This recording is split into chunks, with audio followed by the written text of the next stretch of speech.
Do you ever feel utterly drained? Not from physical work, but from the constant mental and emotional toll of daily life? From navigating tricky conversations to dealing with frustrating people, it's a constant drain, this feeling of needing to respond, to justify, or react to every single stimulus. You see others who seem effortlessly calm, unshaken by chaos. What's their secret? What if true power isn't in what they do, or even how they respond, but precisely in what they don't do? What if true power lies simply in the absence of reaction? The ancient Stoic Epictetus argued a profound truth. The less you react, the more you will succeed. This isn't about suppressing emotion, you see. It's about unlocking control and influence you never knew was possible. Think about it. How much daily energy is spent fighting battles you didn't choose? A cutting remark, a long wait, a social media comment that just rubs you the wrong way. We feel compelled to react, to correct, to explain. And in doing so, we give away our peace, our focus, and our power. It's as if the world has conditioned us to be controlled by our reactions. When we react without thinking, we simply hand over the steering wheel of our inner state to external events. This isn't just about difficult moments, you know. It's a widespread human tendency. We've been taught we must always have a response, that silence means weakness. But what if this constant state of readiness, this internal defense system, what if it's actually keeping us from what we truly want? What if the very act of reacting prevents clarity, prevents smart decisions, and prevents us from achieving our biggest goals? This applies not just to major life events, but to those everyday moments that constantly chip away at our calm, leaving us frazzled and ineffective. Today, we'll explore this revolutionary idea through Epictetus's timeless wisdom. He taught that true freedom and success, they come from mastering what is within our control. As we dive into his insights, you'll discover that the less you react, the more you will succeed. Now, this isn't about becoming emotionless, okay? It's a fundamental shift in how you engage with the world, giving you back control over your time, your energy, and your peace. You'll learn to stop giving away your power. And instead, you'll channel that energy into building the life you truly want. By the end, you'll see why the path to true mastery isn't found in what you do, but in what you strategically don't do. To truly grasp Epictetus's powerful teaching, we must first understand his foundational concept, the dichotomy of control. This is the bedrock of Stoic philosophy, and it's surprisingly simple, yet incredibly profound. Epictetus taught that everything in life can be divided into two categories: things that are within our control and things that are not. So what falls into the within our control category? Our opinions, our impulses, our desires, our aversions, in short, our judgments and our own actions. These are the things that belong to us, our inner world. They are subject to our will. Now, what about the not within our control category? Well, that includes almost everything else: our bodies, our possessions, our reputation, other people's opinions, and all external events. The weather, the stock market, what your boss says, how your family treats you, the traffic you encounter, none of these are truly in your hands. This might sound a little obvious, but think about how much time and energy you spend worrying, complaining, or trying to change things that are clearly in that not within our control bucket. We often react strongly to these external events, as if we should be able to control them, or as if our happiness depends entirely on them going our way. Epictetus would argue that this is precisely where we lose our peace and our power. When we attach our well-being to things outside our control, we become slaves to chance, to other people's whims, or to circumstances. We essentially hand over the keys to our inner fortress to whatever external force comes along, leaving ourselves vulnerable and constantly on edge. Consider the example of a traffic jam. You're late for an important meeting. You feel your blood pressure rising. You honk your horn. You mutter curses. What are you reacting to, really? The traffic, which is clearly outside your control.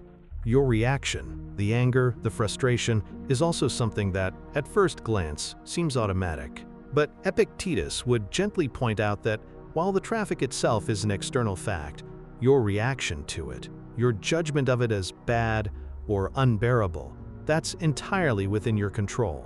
You choose to engage with the situation in that way, and in doing so, you willingly give away your inner peace. You don't just react to the traffic, you react to your idea of the traffic and your expectation that it shouldn't exist. Or think about a rainy day when you had plans for an outdoor activity. You can't control the weather, but you can control whether you let the disappointment ruin your entire mood, or if you simply adjust your plans with a calm mind. This brings us to the very nature of reaction and how we often lose control. Epictetus explained that between an external event and our emotional response, there's a crucial middle step, our judgment or interpretation of that event. He called these initial perceptions impressions or fantasia. When something happens, say, a colleague makes a cutting remark, the impression is simply the words spoken. It's neutral. But then we often immediately slap a judgment on it. You know, that was disrespectful. They're trying to undermine me. Or, I've been wronged. It's this judgment, not the event itself, that triggers our emotional reaction. Anger, hurt, resentment. Think about it this way. Someone says something. That's the external event. Your brain then creates an impression of it. If you immediately judge that impression as an attack, you'll react with defense or anger. But what if you judged it as a misunderstanding? Or a sign of their own insecurity? Or simply as words that have no power over your inner state? The reaction would be entirely different. Or perhaps there'd be no strong emotional reaction at all. We often confuse the event with our judgment of the event. We think the event makes us feel a certain way, but Epictetus clarifies that it's our interpretation of the event that dictates our feelings. This judgment process happens so quickly, often in milliseconds, that we rarely even notice it. It feels automatic, as if the emotion is directly caused by the event. This automatic chain, event, impression, judgment, reaction, is where we often give away our power. We've become conditioned to react on impulse. A notification pops up, and we immediately check it, even if we're in the middle of something important. Someone criticizes us on social media, and our finger hovers over the keyboard, ready to type out a furious reply. This isn't just about big moments. It's about the constant little moments where we let external stimuli pull our strings. We become like puppets, dancing to whatever tune the world plays for us. And when we're constantly reacting, our energy is scattered, our focus is fragmented, and our inner peace becomes elusive. We're always on the defensive, always ready to spring into action, always allowing something outside of us to determine our internal state. This is an exhausting way to live, and it certainly isn't a path to success. So how do we break this cycle? This leads us to the power of the pause, the crucial moment where we choose not to react. Epictetus taught that while we cannot control the external events, or even the initial impressions that flood our minds, we can control our assent to those impressions.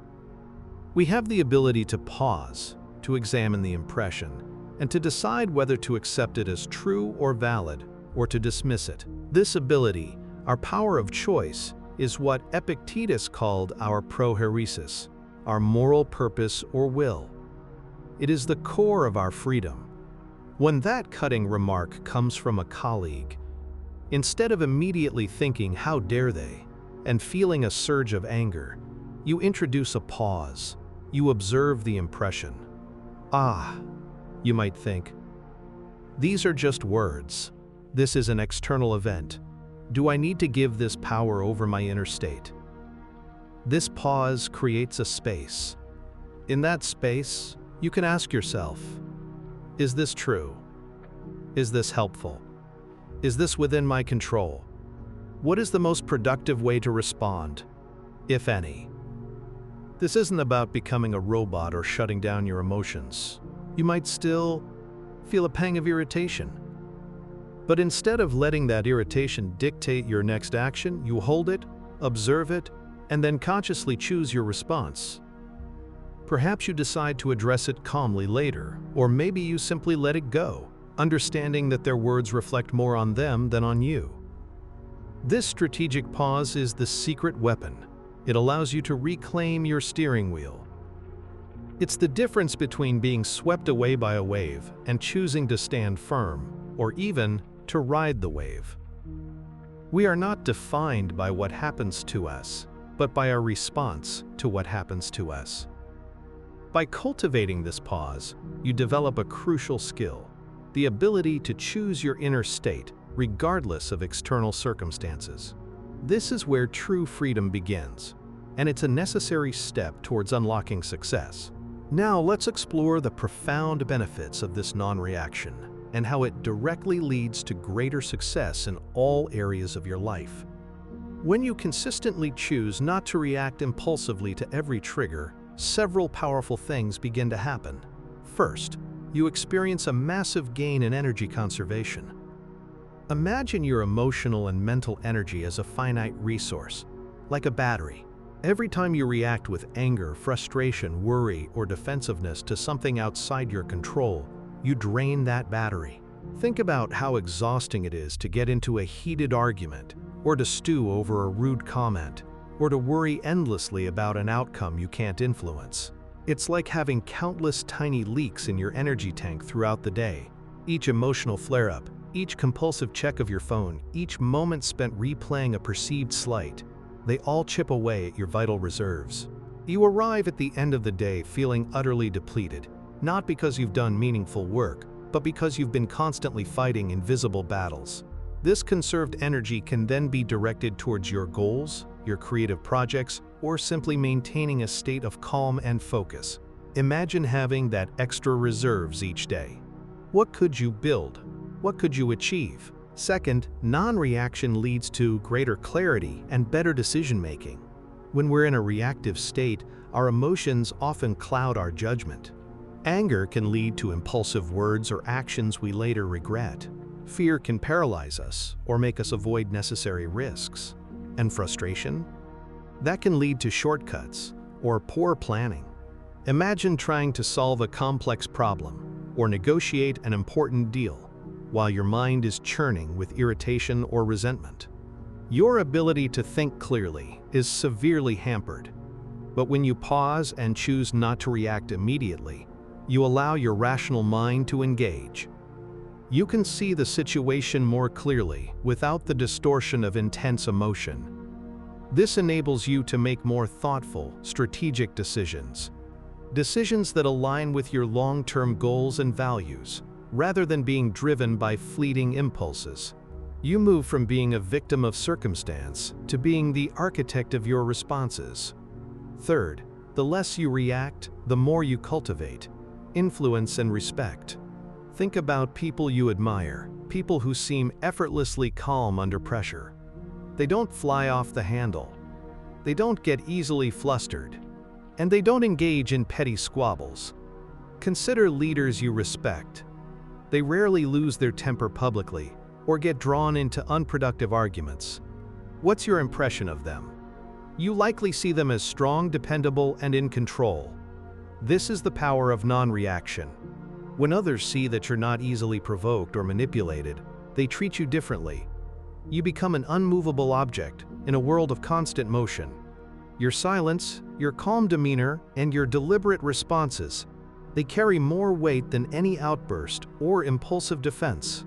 People will be less likely to try and trigger you, knowing it won't work, and they'll be more likely to seek your steady counsel. This quiet strength translates directly into greater influence in your professional and personal life. Fourth, and critically, non-reaction enhances your focus and your ability to achieve your goals. Think about it. If your energy is constantly being siphoned off by external events and your reactions to them, how much is left for your true ambitions? Imagine trying to build a complex project while constantly being distracted by alarms going off. Reacting to every stimulus, it's like those alarms. Every minute spent reacting to a minor slight or an uncontrollable external event is a minute not spent advancing your passion project, your career, or your personal well-being. When you choose not to react, you reclaim your focus. You can direct your attention and effort towards what truly matters to you. Your goals, whatever they may be, building a business, mastering a skill, improving your health, require sustained, undistracted effort. By eliminating the constant energy drain of reactivity, you unlock a powerful capacity for concentrated work and consistent progress. This is where success truly blossoms. Finally, and perhaps most importantly for your well-being, the less you react, the more you'll experience inner peace, or as the Stoics called it, ataraxia. For them, this state of tranquility, free from disturbance and emotional turmoil, was the ultimate goal. When you stop giving external events the power to upset you, when you truly master your judgments, you become truly free. Your happiness is no longer dependent on circumstances, but on your internal landscape. This isn't just a pleasant feeling, it's a powerful foundation. It's about building a robust mental fortress that external storms cannot breach. A mind at peace is a mind capable of great things. It's a mind that can innovate, persevere, and thrive, regardless of the external storms. This inner calm is not a bonus. It's a direct pathway to a more successful and fulfilling life. Now you might be thinking, this sounds great, but isn't it just about being passive? Am I supposed to let people walk all over me? And should I never feel angry or sad? These are really common and, well, valid questions. And it's so important to address them to truly understand Epictetus's message. Non-reaction in the Stoic sense, it's not about becoming emotionless or passive. It's not about ignoring problems or letting injustice go unchallenged. In fact, it's quite the opposite. To clarify, Epictetus distinguishes between, well, a reaction and a response. A reaction is an automatic, impulsive, often emotional outburst that just bypasses conscious thought. It's a giving away of power. It's what happens when you're pulled by the strings of external events. A response, on the other hand, is a thoughtful, deliberate, and often strategic action. It comes from a place of calm and clear judgment. You still engage with the world, but you do so on your terms, from your center of control. For instance, if someone insults you, a reaction might be to immediately shout back, or to just stew in resentment for hours. A response, however, might be to pause, recognize the impression as merely words, and then choose to calmly address the insult directly. Or you might choose to simply walk away, understanding it's just not worth your peace. Or perhaps even to feel compassion for the person who felt the need to lash out. Another example, a project deadline unexpectedly moved up. A reaction might be panic, complaining, or blaming. A response, though, would be to calmly assess that new timeline, adjust your priorities, and communicate with your team about a revised plan. The key here is that the response is chosen, not compelled. You're not passive, you're strategically active. This also isn't about suppressing emotions, by the way. Epictetus acknowledged that initial impressions and feelings, they are natural. You might feel a flicker of anger when wronged, or sadness at a loss. The Stoic path isn't to pretend these feelings just don't exist, but to prevent them from taking root and ultimately controlling your actions. It's about recognizing them, observing them without judgment, and then choosing not to build a fortress around them. Don't feed them until they consume you. You feel the feeling, but you don't become the feeling. You allow it to pass through without letting it dictate your behavior or destroy your inner peace.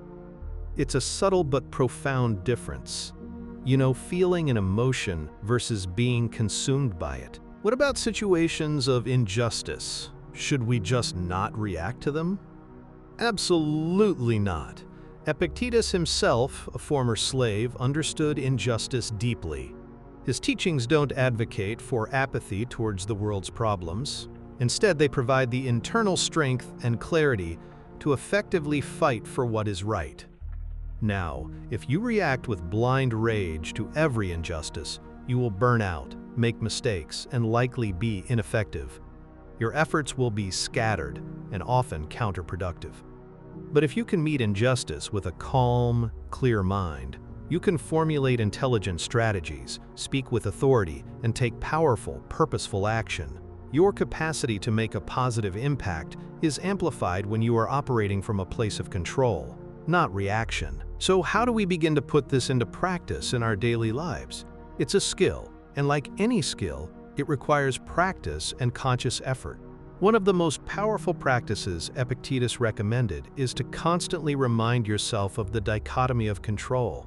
Before you react to anything, just ask yourself, is this within my control? Is this something I can truly change? If the answer is no, then the wise choice is to let go of that urge to react and instead focus your energy on what you can control, your own attitude, your judgments, and your actions. You can even create a mental checklist for yourself. Is this an external event? Yes. Is my reaction serving me? No. Then I choose to let it go. Another powerful technique is what Stoics called premeditatio malorum, or the premeditation of evils. This simply means mentally preparing for potential challenges or negative events before they actually happen. So if you know you're going into a difficult meeting, or that traffic will be bad, or that you might encounter someone challenging, you can mentally rehearse your non-reaction.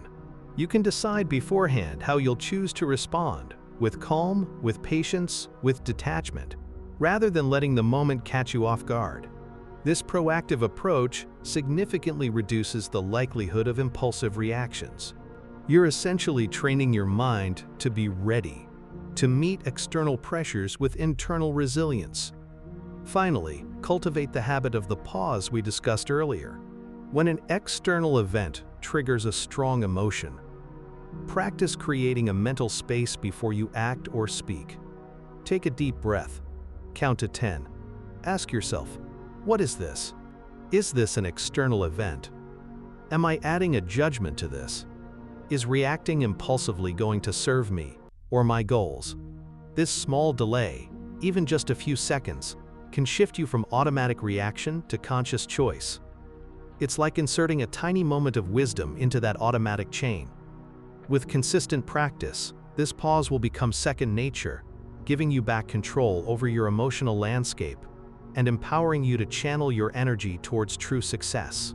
You can start with small, everyday triggers, like a slow internet connection or a minor annoyance, and then gradually work your way up to bigger challenges. This journey of non-reaction is not about becoming cold or indifferent. It's about becoming incredibly strong, incredibly focused, and incredibly effective. It's about realizing that true power doesn't come from fighting every battle, but from strategically choosing which battles to engage in, and even more importantly, which ones to completely disregard. It's about understanding that the less you react to the things that don't matter, the more energy, clarity, and peace you will have for the things that truly do matter, the things that will lead you to extraordinary success. So, we've journeyed with Epictetus, understanding that true peace and lasting success don't come from controlling the world around us, but from profoundly mastering ourselves. We've seen how everything can be divided into what's within our control and what isn't, and how our judgments, not external events, are the true source of our emotional reactions. We discovered the immense power hidden in the simple act of the pause, that crucial moment where we choose wisdom over impulse and conscious response over automatic reaction. This isn't about becoming passive or emotionless. No, it's about gaining an incredible level of strength and influence. Now, when you learn to strategically choose non-reaction, well, you unlock some remarkable benefits.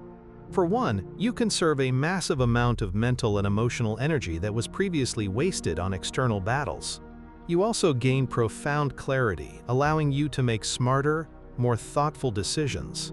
You cultivate genuine influence and respect too, as others see you as calm, steady, and unshakable. Your focus sharpens, enabling you to pour all your energy into your true goals and ambitions. And perhaps most importantly of all, you cultivate an unwavering inner peace.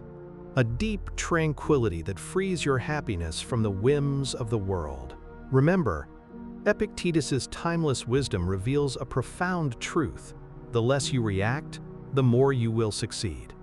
And not just in outward achievements, but in the profound success of mastering your own mind, cultivating your own peace, and building a life truly aligned with your deepest values. This isn't just philosophy to think about. No, it's a philosophy to live by, a skill that truly transforms your daily experience. It begins with a single, conscious choice, in those moments of irritation, frustration, or challenge. Now, I want to hear from you. After exploring this powerful idea, what's one situation in your daily life where you typically find yourself reacting impulsively? And what's one way you'll try to practice the pause this week, just for a moment, before you respond? Share your thoughts in the comments below.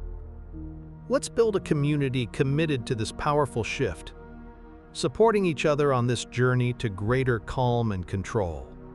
If this deep dive into ancient wisdom has resonated with you, and you're ready to unlock more practical insights from history's greatest minds for modern life, then make sure to hit that subscribe button.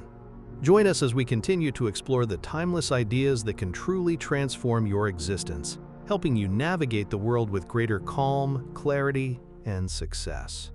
Because the path to true mastery is always an ongoing journey, and we're just getting started here.